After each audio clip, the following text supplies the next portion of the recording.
एक समय की बात है, बिहार के रंगापुर गांव में एक गरीब लड़का रहता था जिसका नाम था सूरज। उसके पास कुछ नहीं था, लेकिन उसके हाथों में जादू था। उसकी बनाई हुई मछली झोल पूरे गांव में मशहूर थी। जब भी वह अपना ठेला सजाकर बैठता, मसालों की खुशबू दूर दूर तक फैल जाती और लोग खिंचे खिंचे चले आते। अरे सूरज भाई, तुम्हारी मछली झोल खाकर तो मन एकदम प्रसन्न हो जाता है। इतनी तीखी और मसालेदार मछली झोल तो मेरी घरवाली भी नहीं बना पाती। सच कह रहे हो भाई, सूरज की मछली झोल के आगे तो हमारी घरवालियों के हाथ भी फीके लगते हैं। अरे भाई, ऐसा मत बोलो। अगर भाभी जी सुन लेंगी तो घर में सूखी रोटी भी नहीं मिलेगी। तो फिर तो और भी अच्छा होगा भाई। फिर तो हम रोज तुम्हारे ठेले पर ही खाने आएंगे। भाभी के हाथ की रोटी खाने की नौबत ही नहीं आएगी।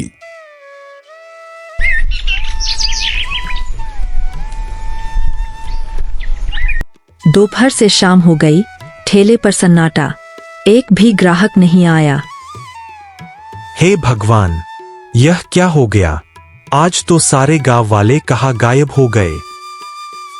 तभी उसका पुराना ग्राहक श्याम वहां से गुजरता है। अरे श्याम भाई, जरा इधर आओ न।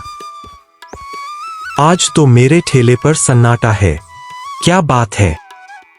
क्या बताऊं गणेश भाई, एक नया ठेला खुल गया है। मछली झोल के साथ लिट्टी देता है। सब ग्राहक वहां चले गए। मेरे ठेले पर तो चिड़िया भी नहीं बैठी आज।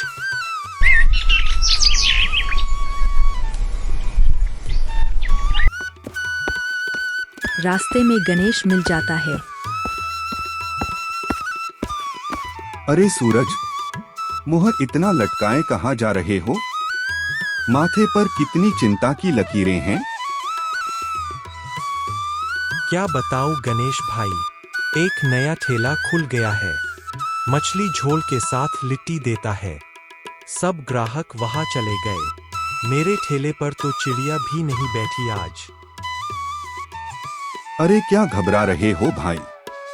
कुछ दिन लोग नई नई चीज खाएंगे, फिर उनका मन ऊब जाएगा। फिर वापस तुम्हारे ठेले पर आ जाएंगे।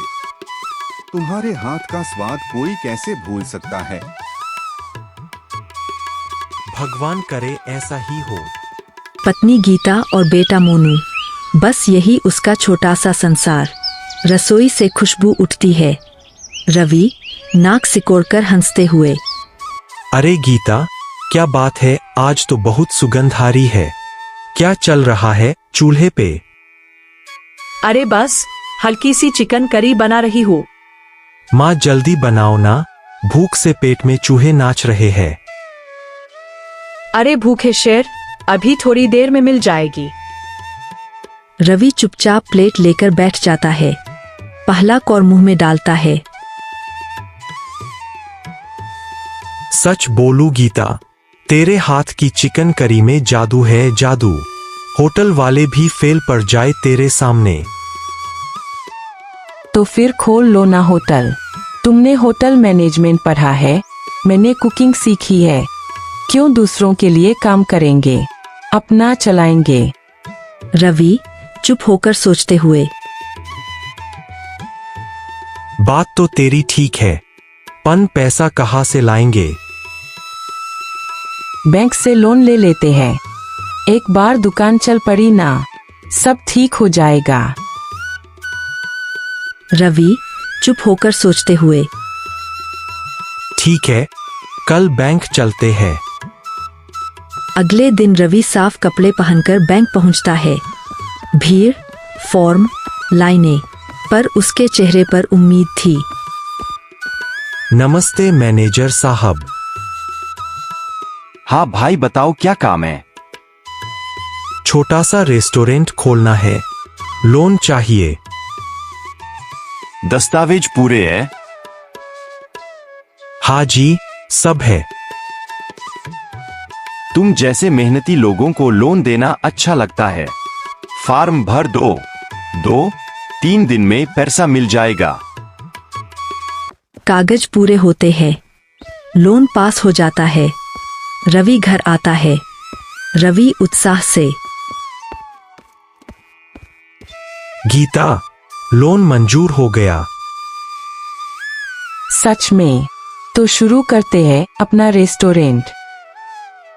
गांव के चौराहे पर छोटा सा बोर्ड लगा, गीता भोजनालय, घर जैसा खाना।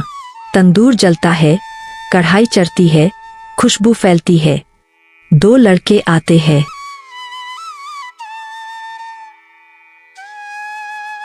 भाई, यही खाते हैं। सस्ता भी है और नया भी। हाँ चल, ट्राई करते हैं। आओ बेटा, क्या खिलाऊं? 1 प्लेट चाउमीन। और मेरे लिए मंचूरियन।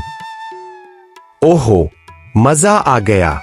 भाई फोटो लेते हैं, सोशल मीडिया पे डालते हैं। शाम होते होते वीडियो वायरल। नया ढाबा, स्वाद जबर। भीड़ बढ़ती जाती है। देखा रवि, मैंने कहा था ना काम चलेगा। रवि हंसकर। आज तो दुकान नहीं, सपने पक रहे हैं। जिंदगी पलटती है। फोन बजता है। मोनू। पिताजी, कॉलेज फीस का आखिरी दिन है। अगर 2 दिन में पैसे ना दिए तो साल खराब हो जाएगा। अरे बेटा ठीक है, भेज देता हूं। मोनू की फीस भर दी जाती है, लेकिन बैंक की किस्त रुक जाती है। पुराने मैनेजर का तबादला हो जाता है। नया मैनेजर आता है, रोहित। वही रोहित जो गांव के बड़े ढाबे वाले रमेश का रिश्तेदार था।